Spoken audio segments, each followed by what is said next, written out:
Hello everyone, welcome back to my channel. Myself is Prakash and you are watching Fundamentals of Python.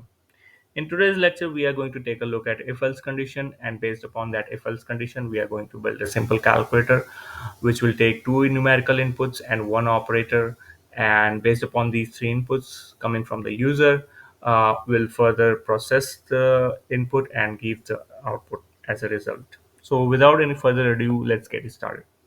So let me introduce you guys to first if else condition. What is if else condition? So let's say if I have x is equal to 5 and y is equal to 10, and if I want to compare these two values, I'm going to use if else condition. If x greater than y, print true, else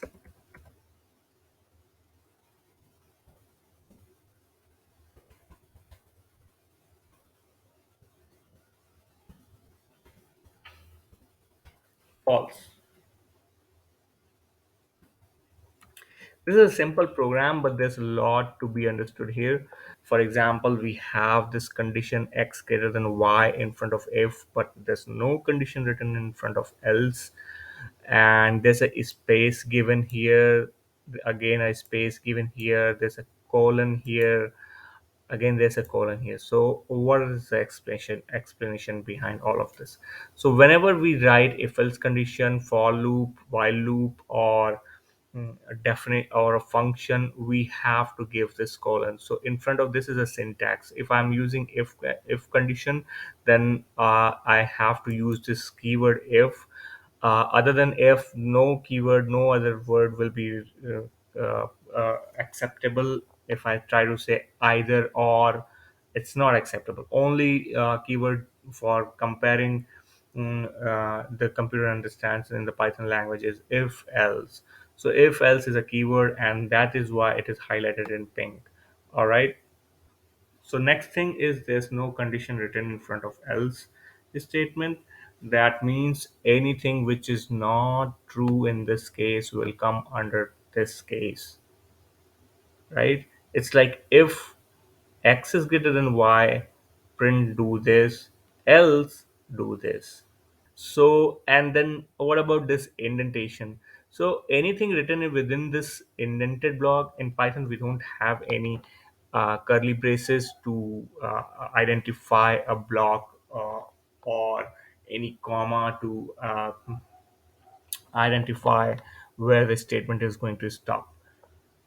But yes, in if else condition, in for loop, while loop, in anything such as definition of a function, we use this colon but uh, symbol, and this symbol signifies the end of the statement.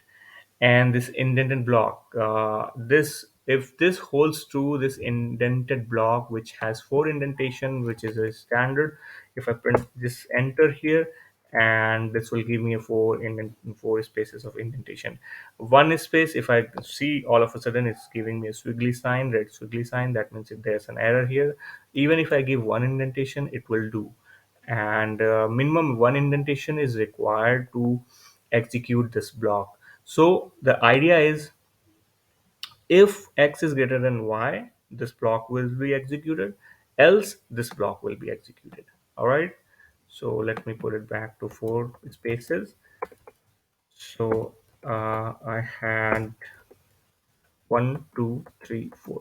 So four is the standard number of spaces for indenting and signifying a block of a statement. And will, as the course will proceed, you will get more and more familiar with this indentation and the block system of the Python language. So before and so with that being said, let's execute this program. And this program, so result we are going to get is false. That means it is skipped this print statement, and rather it entered in this block, and hence this was printed. It compared. It went on to the fourth line. It compared if x is greater than y. It checked, okay, x is 5, y is 10. Is it greater than y? No, of course, x is less than y, 5 is less than 10. So it didn't even bother to get inside this indented block. It right away went inside this else block, because else covers rest of the cases.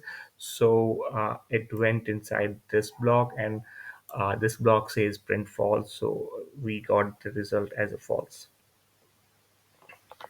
All right, so let's try to now change the numbers. Let's say if I say 50 here, and this y is 10, so let's see now what happens. We got true. So now 50 is greater than y, which is why this statement is printed, and it is true.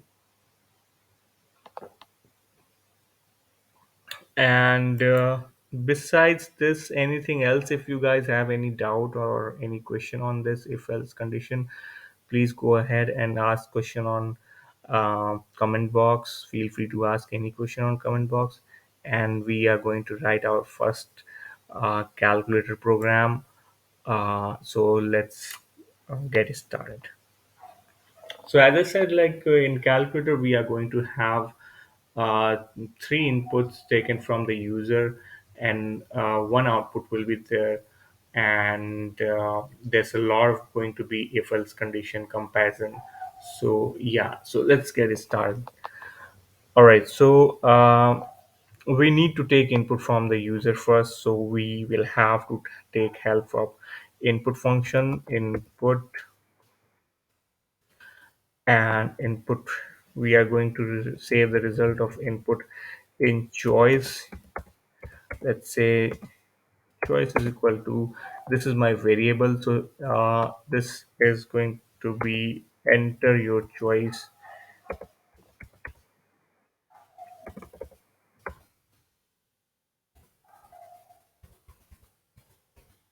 Enter your choice in quotes. We saw how to use uh, input function.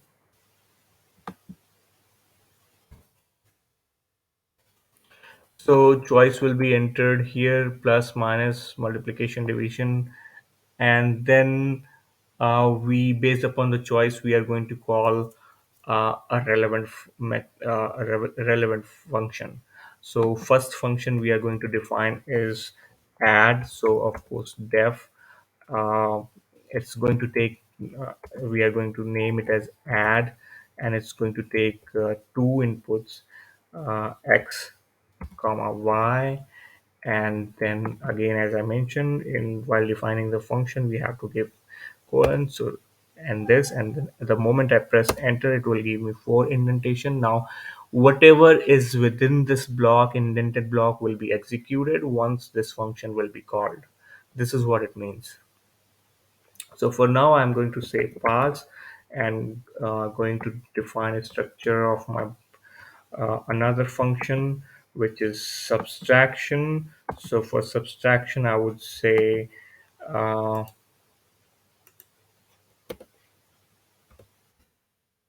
b. I'll name it sub, and then for division, I'll say div,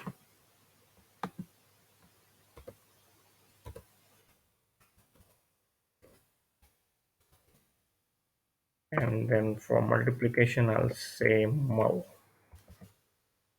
So let me turn this into mul,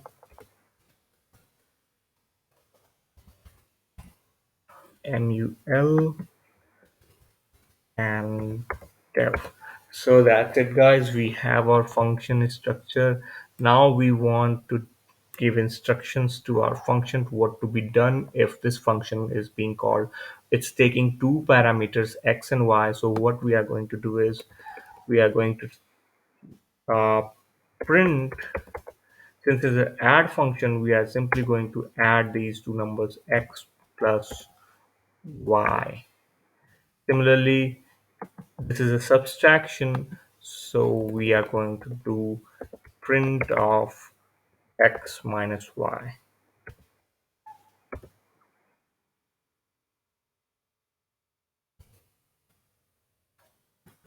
So division, so x divided by y.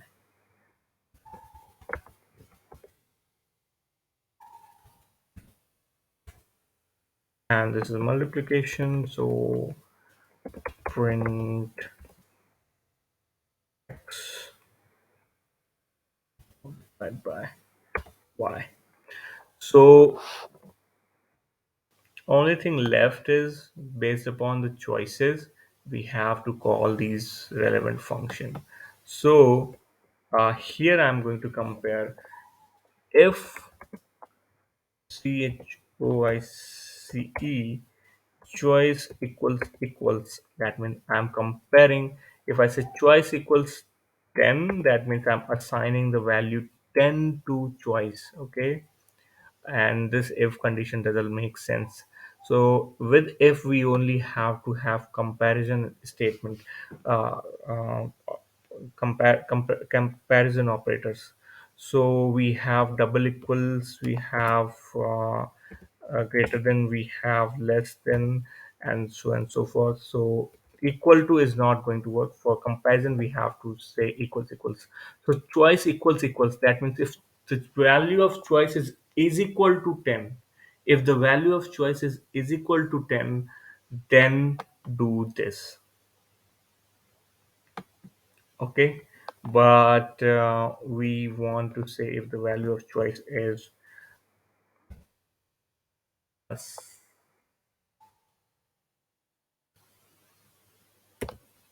Similarly, we are going to call the function add. In this case, we are going to call the function, let me put my colon here, and I'm going to call the function add simply like this. Add is called. Okay, and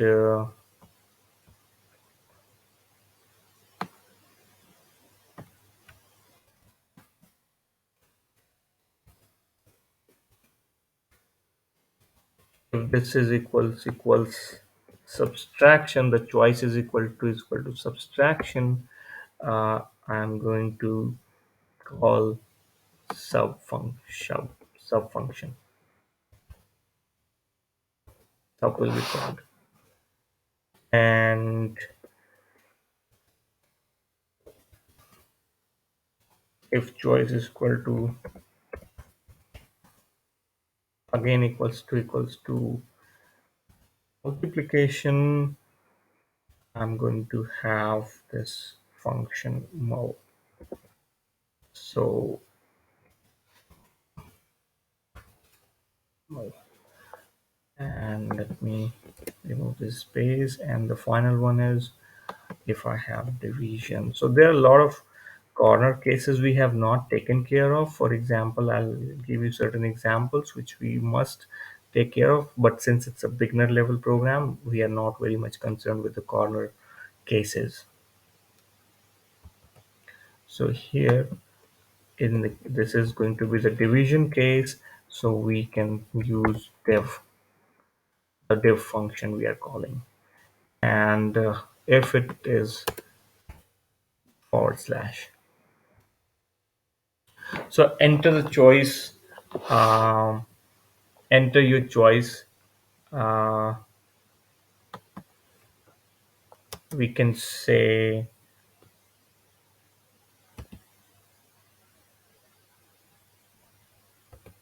we can say I mean, let's not say anything here. So this is this much is done, and let me minimize this. So, and then yeah, we also have to take the input from the user, enter the number, enter the numbers. Okay, so num1 or we can straight away say x is equal to uh,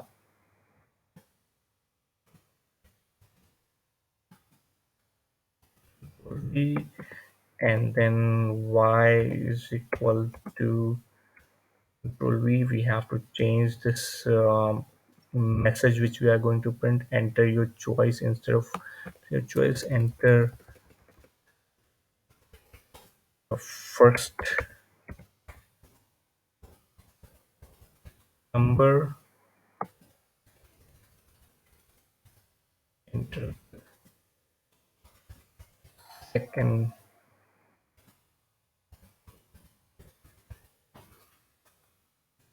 Remember, this calculator, this basic calculator is only going to work for two inputs such as number one and number two. If I try to add three numbers at a time, x, y, z, this is not going to work. For that, the simpler this two number looks, it is a lot more complicated to execute three number and four number and so on. To have a fully fledged calculator just to calculate any number of numbers, be it addition, subtraction, multiplication, or division. Let's forget about fraction and then square root. Let's not even talk about those operators. Just to have addition, subtraction, multiplication, division, to have uh, applicable on more than two numbers is a way lot complicated. We'll have to take different data structures, store it in a certain way, define the priorities of the each operator, operands, and etc. And based upon, so that is a lot complicated compared to this one. We'll take a look at that program further down the course, but yeah, for now this will do. Okay.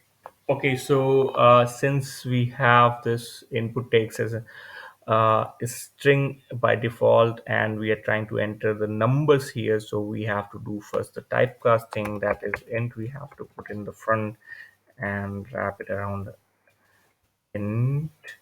That is done again, so that the number which is entered will be taken as a string, but then we have to multiply, divide numbers, so definitely we have to turn it into numerical integers. So again, put int in front of this. We are doing the typecasting. Yeah, also one thing, while calling we have to pass the arguments. So x comma y, x comma y.